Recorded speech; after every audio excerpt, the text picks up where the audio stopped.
할렐루야. 사랑하는 형제들을 예수 이름으로 축복합니다. 오늘은 복음이란 무엇인가, 가장 우리 예수 그리스도를 구주로 믿는 자들에게 중요한 기본적인 그런 복음이란 무엇인가에 대하여 이렇게 살펴보겠습니다. 복음이란 그 말 그대로 복된 소식 혹은 굿뉴스, 정말 저와 여러분에게 기쁨을 주고 자유를 주는 그러한 좋은 소식이 복음입니다. 그래, 복음을 듣고 우리가 내가 잘못 살았구나, 내가 잘못 생각했구나, 내가 회개하고 예수를 믿어야 되겠구나, 그렇게 이제 믿는 것이죠. 과연 성경에서 말하는 이 복음의 내용은 어떠한 것일까요? 자, 어떤 사람이 정말 죽어야 될 그런 죄를 졌습니다. 반드시 그 죄 때문에 죽어야 돼요. 그런데 누군가가 그 사람을 대신해서 죽었다는 겁니다. 그리고 그 소식을 큰 곳에서 이렇게 천사가 소식을 듣고 가지고 오고 있어요. 너는 마땅히 죽어야 하지만 너 대신 누군가가 너 대신 죽었기 때문에 너는 이제 새로운 인생을 살 수 있다. 그래서 새로운 신분을 주고 새로운 그런 살아갈 수 있는 능력과 지혜를 주고 모든 것을 허락해서 너는 이제 새로운 존재로 옛날처럼 살지 말고 새롭게 살아라. 이렇게 편지를 쓴, 거기에 유산도 들어있고 살아갈 모든 방편도 들어있는 그런 모든 게 편지와 함께 천사를 통해서 이렇게 딱 전달이 된 거예요. 그 얼마나 그 소식을 들은 그 사람이 자기의 죄 때문에 죽어야 되는데 그 소식을 듣고 얼마나 마음에 안도하고 기쁘고 자유롭고 정말 그렇게 기뻤을까요? 감사가 넘쳤을까요? 그것이 복음입니다. 자, 어떤 사람이 어떤 이자가 높은 사채 이자를 써가지고 이자가 눈덩이처럼 불어나서 이제 자기의 몸을 팔아서 그 빚을 갚아야 돼요. 그 돈의 노예가 되고 종이 됐어요. 평생 갚아도 갚지 못할 처지에 돈이 이렇게 이자가 빚이 벌어났습니다. 이제 평생 동안 다른 사람들이 시키는 대로 해야 되고 자기 마음대로 가고 싶은 곳도 갈 수 없고 자기가 원하는 인생도 살 수 없고 정말 자기의 목줄을 잡고 있는 그런 채권자에 의해서 인생과 가정과 삶이 완전히 이렇게 노예가 된 거예요. 그 빚을 갚을 길이 없어요. 그런데 어떤 사람이 먼 친척이 그 소식을 듣고 그 빚을 다 갚았어요. 그리고 그 빚을 다 갚은 증서, 영수증, 그걸 가지고 이 사람에게 소식을 전해온 거예요. 내가 너를 이 빚을 다 갚았으니까 너는 그 빚의 종노릇 하지 말고 이제 정말 자유자로 새롭게 살아라. 그 편지를 먼 곳에서 소식이 들려온 거예요. 그래, 그 편지를 이 사람이 받고 그동안 돈 때문에 고통하고 고민하면서 거기에 이렇게 핍박을 받으면서 잠 못 자면서 허덕이면서 그런 빚의 노예가 돼가지고 살았던 자기 인생에 있어서 인생을 살다가 정말 누군가가 자기를 위해서 그 수많은 빚을 다 갚아줬다는 소식을 듣게 된 겁니다. 얼마나 이 사람의 마음이 기쁘고 자유롭게 됐을까요? 아무런 모든 근심 걱정이 다 사라지고 마음에 기쁨과 감사가 넘치는 거예요. 아마 그 사람 있는 쪽을 향해서 막 절을 수없이 하고 발이 땅에 닿지도 않는 그런 않을 만큼 기쁘게 이제 나는 자유다 하면서 길을 걸었을 거예요. 그리고 인생을 새롭게 살았을 것입니다. 이 사람에게 들려진 그 소식이 복음입니다. 오늘날 예수 그리스도를 구주로 믿은 저와 여러분은 어떤 복음을 들었습니까? 이 복음이 왜곡되니까 예수님을 믿으면서도 죄에 허덕이고, 이 복음이 왜곡되니까 어떻게 해요? 예수를 믿으면서도 노예로 살아가는 거예요. 죄의 종노릇하고, 세상의 종노릇하고, 마귀에게 종노릇하고. 예수를 믿은 외국인 그 목사와 이제 페이스북으로 이렇게 잠깐 이렇게 이야기를 나눈 적이 있는데, 이 인간의 육체가 살아있는 이상 자기는 죄를 지을 수밖에 없대요. 죄를 안 지을 때는 언제냐? 잠잘 때. 그리고 죽었을 때래요. 그 사람이 가진 복음은 어떤 복음일까요? 주님께서 죄로부터 우리를 죄의 사슬에서 자유케 하셨는데,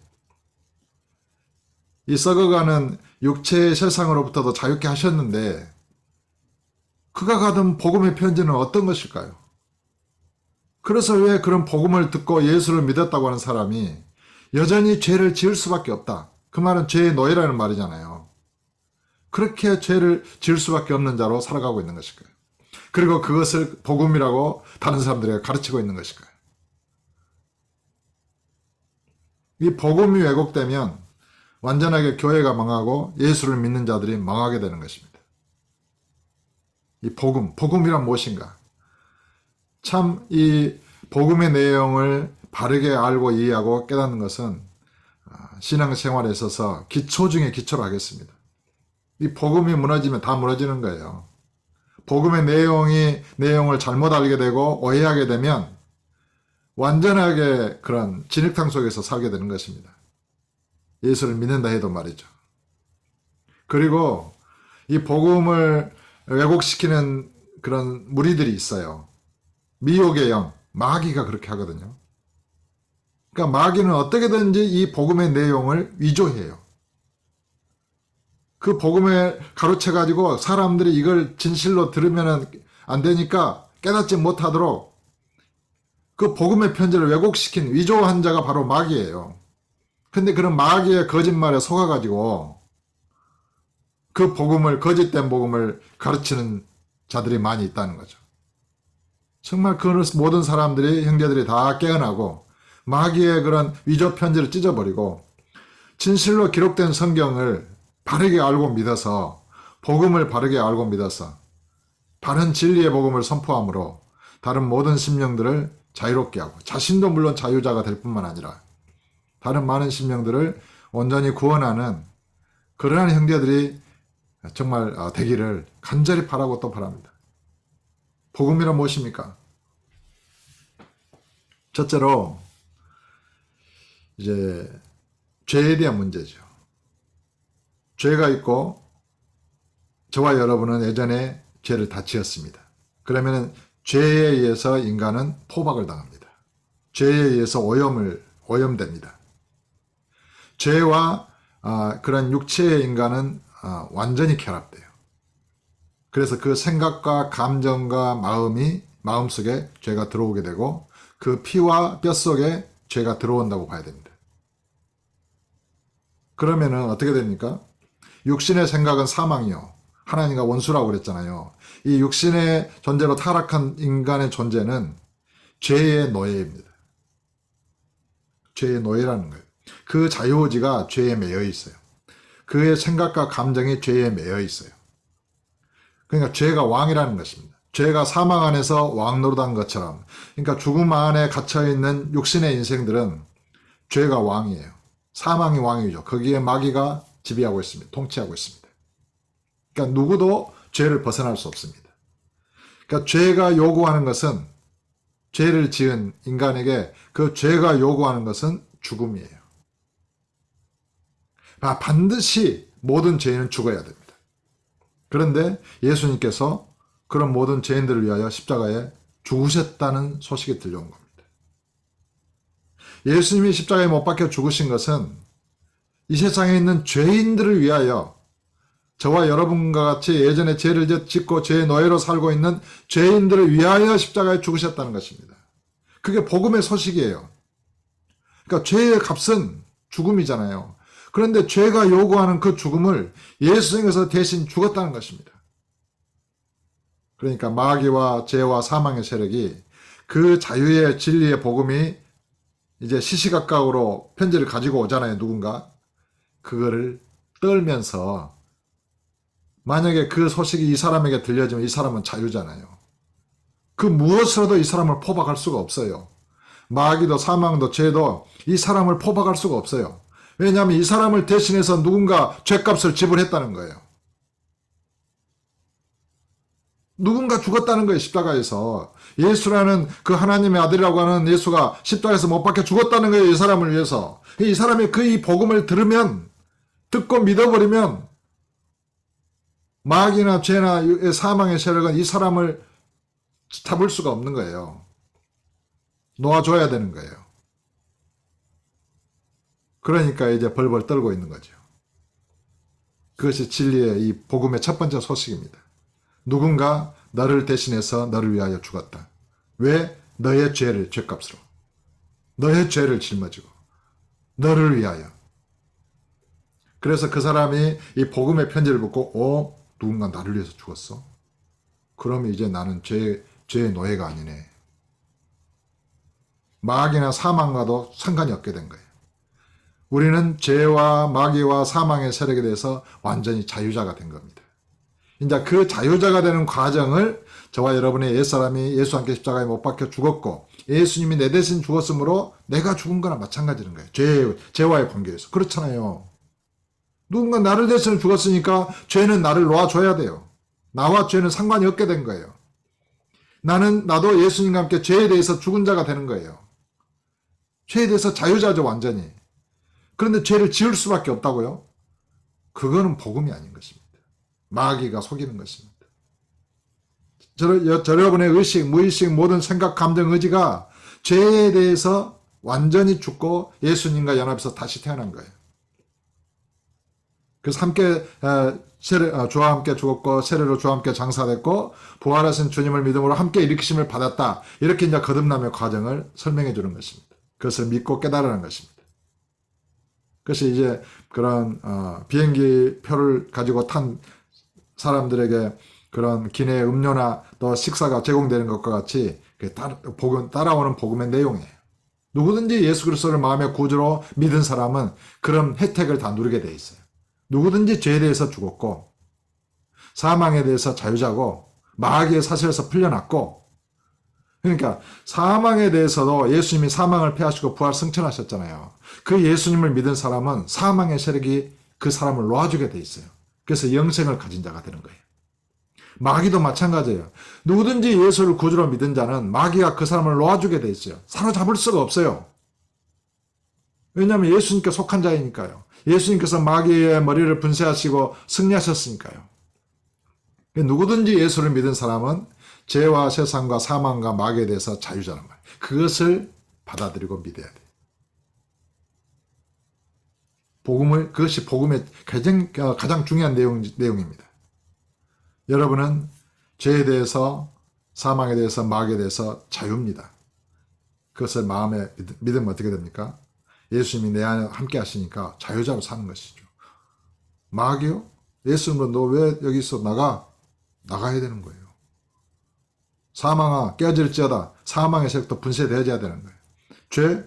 뭉클은 너 왜 내 문 앞에 뭉클이고 있어? 발로 차고 빗자루 쓸어버려야 되는 거예요. 걔들은 힘이 없어요.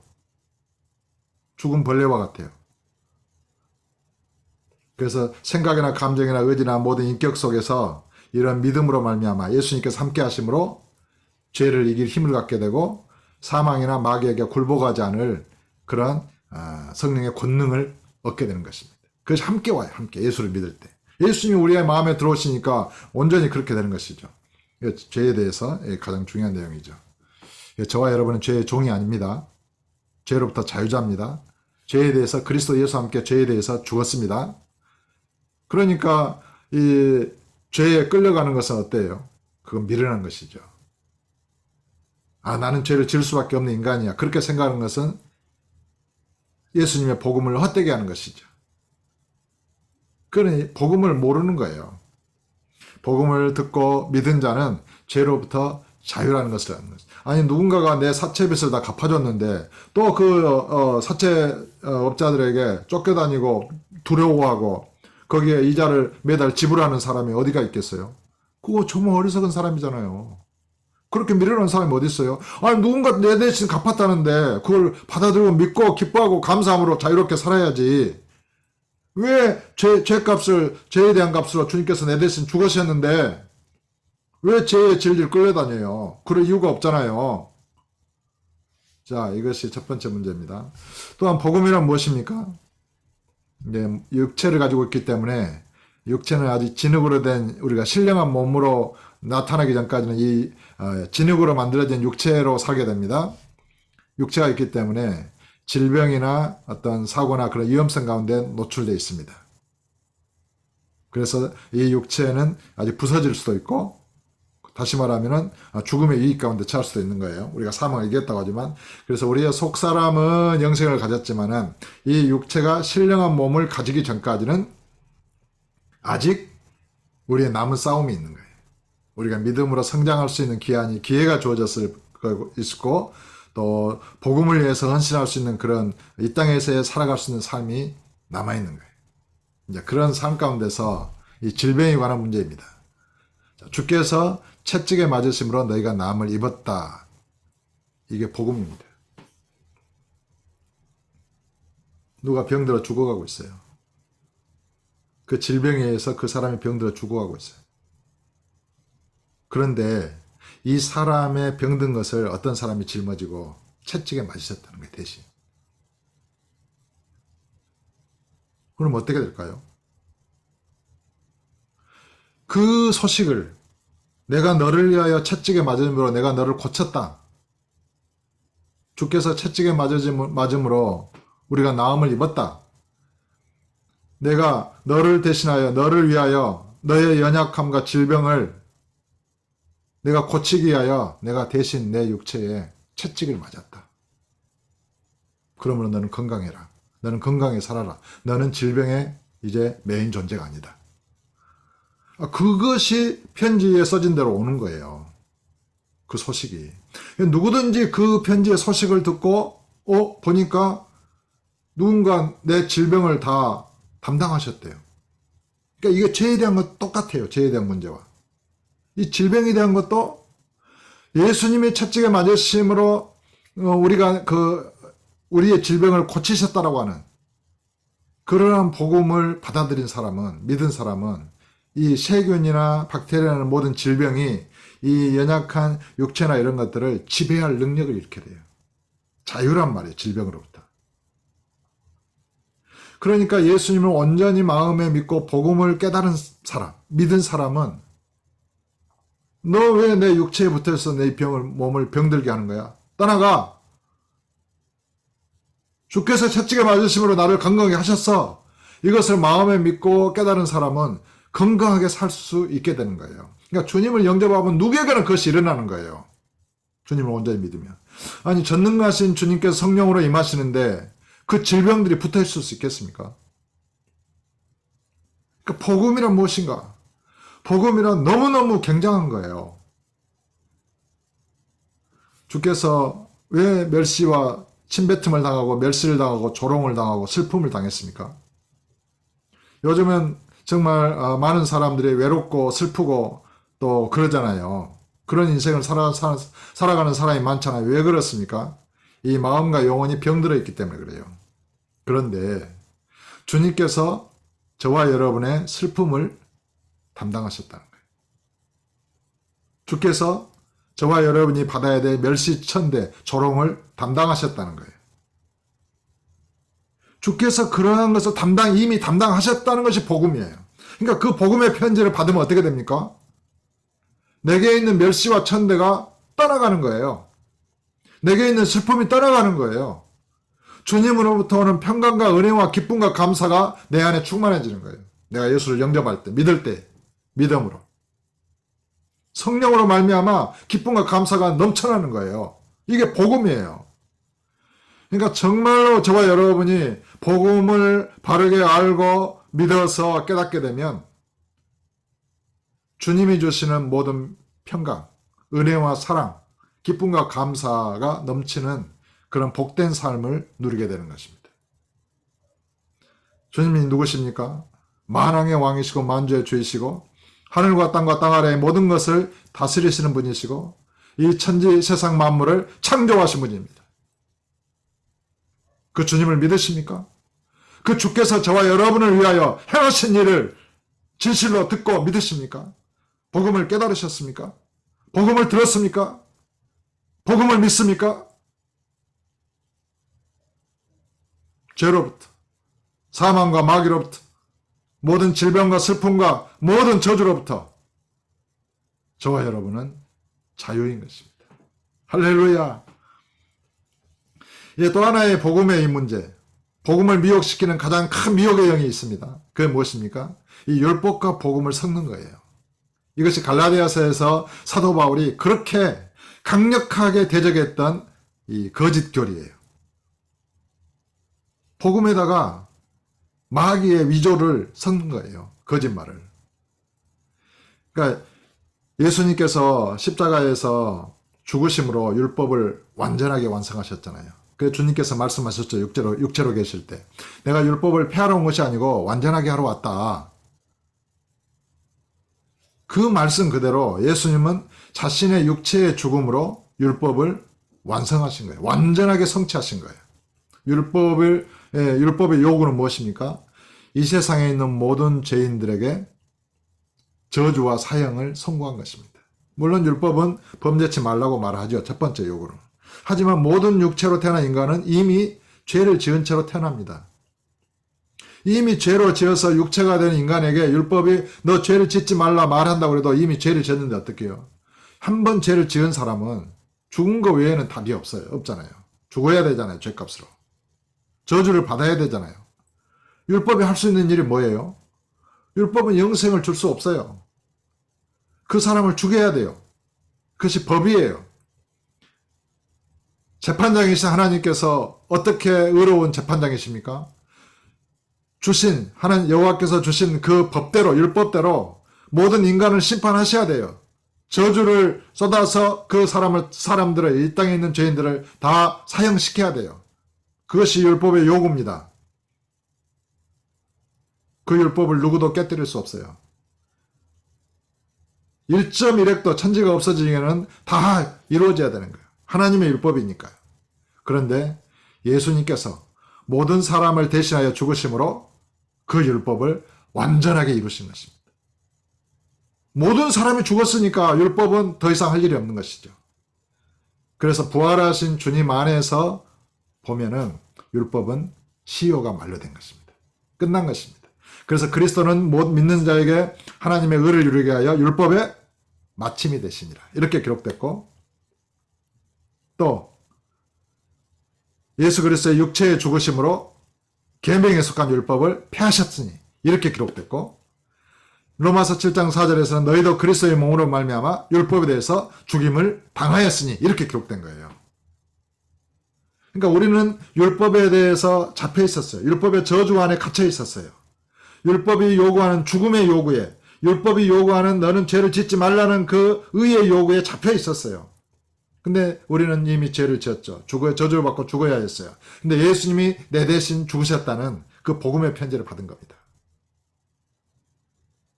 보니까 예수님이 내 대신 율법의 저주를 짊어지고 율법이 요구한 그 사형을, 죽음을 당하셨다는 거예요. 그러니까 나와의 율법과의 관계가 끝난 거잖아요. 아직도 율법에 매여 있나요? 이렇게 어떤 사람은 십계명을 지켜야 된대요. 의로운 법이니까. 십계명 율법 아니에요. 인간의 생각으로는 의로운 율법이니까 십계명을 지켜야 된다고 생각할 것 같지만 십계명은 우상 숭배하지 말라. 그것만 있는 게 아니에요. 우상 숭배를 한다면 너 집이 저주를 받을 것이다. 도를 맞아 죽어야 돼요. 이게 십계명은 의로운 명령과 함께 그런 저주와 죽음의 요구가 같이 들어있어요. 이게 율법이에요. 십계명만 딱 떼가지고 의로운 법처럼 생각하면 안 되는 거예요. 그런 저주와 사형의 죽음을 요구하는 법이란 말이에요. 이해하시겠죠? 그런데 예수님이 나 대신 율법이 요구한 그 저주와 그 죽음을 담당하셨다는 거예요. 그게 복음의 편지로 들려진 거예요. 그게 너는 율법으로부터 자유다. 율법의 저주에서 벗어나고 율법이 요구한 죽음의 요구에서 벗어나고 이제 너는 새로운 방식으로 살아라. 영의 방식으로 성령을 따라 살아라. 이렇게 말씀하시는 것입니다. 그러면 보십시다.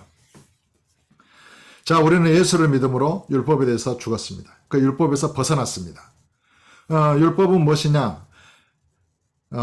그가 약속하신 자손이 오시기까지 있을 것이라 이렇게 시효가 정해진 거예요. 그게 예수의 십자가의 죽음으로 완성되면서 율법은 끝나요. 그게 십자가의 죽음의 의미예요. 그러면 나도 죽었고 예수님과 함께 죽었잖아요. 율법에 벗어났잖아요. 그러면 예수를 믿는 자들은 어떻게 사는 것입니까? 예수님의 법으로 살면 됩니다. 예수님의 새로운 법. 그걸 예수님의 율법이라고 표현하기도 하고, 법은 그냥 이렇게 로라는 구약의 법도 로, 신약의 법도 로예요. 그런데 하나는 구약의 모세스 법, 율법 이렇게 표현하고, 신약은 생명의 성령의 법 혹은 믿음의 법, 그래서 예수의 법, 사랑의 법 이렇게 표현하는 거예요. 이 사랑의 법, 자유케 하는 이 자유의 법, 생명의 성령의 법은 십계명 어떤 율법하고는 차원이 다른 거예요. 그러니까 사랑하라. 저주가 없어요. 내가 너희를 사랑한 것처럼 서로 사랑하라 그래요. 그 계명 안에 저주가 있나요? 자, 우상 숭배를 하는 자들은 어떻게 됩니까? 우상 숭배하는 자들은 둘째 사망의 해를 당하리라. 만약에 율법의 방식대로 말했다면 우상 숭배를 하지 말라 이렇게 말하죠. 우상 숭배를 한다면 죽으리라 저주받고. 그랬겠지만 신약의 생명의 성령의 법은 우상 숭배를 하지 말라 그렇게 말하는 게 아니라 우상 숭배를 하는 자들은 둘째 사망의 해를 당하리라 이렇게 말해요. 믿는 자들에게 어떤 그 마음의 심령에 새겨지는 그 성령의 법이 생명의 성령의 법입니다. 이 차이를 이 시간에는 설명하지 않겠습니다. 뭐 예전 다른 곳에서도 많이 설명을 하긴 했습니다만 이게 설명이 좀 어려워요. 그냥 성령을 따라 행하는 것입니다. 성령은 어떤 분입니까? 내 마음에 임하신, 여러분의 마음에 임하신 아버지의 영이요 주님의 영입니다. 주님의 거룩한 성품과 의로운 생명과 사랑과 능력으로 충만하시죠. 전지전능하신 분이시죠. 그 성령이 저와 여러분의 마음 안에 임하시면 어떻게 됩니까? 그런 속사람이 성령의 능력과 권능으로 살아나게 되고 충만하게 될 뿐만 아니라 이 겉사람의 육체의 영의 기관, 혼의 기관, 그런 몸의 기관에도 뭐 생각과 감정과 그런 의지의 기관에도 성령이 이렇게 들어오시는 거예요. 임하시는 거예요. 그러니까 성령은 생명이잖아요. 사랑이시잖아요. 능력이시잖아요. 의로운 진리의 영이시잖아요. 그러니까 진리의 생각을 하게 되는 거예요. 진리의 감정으로 사랑하게 되는 거예요. 진리의 아버지의 영원하신 뜻대로 행하게 되는 거예요. 그럼 모든 것이 성령으로부터 주어져요. 그러니까 성경은 너희가 성령으로 살면 성령으로 행하라. 이것이 생명의 성령의 법의 요약이라고 보면 돼요.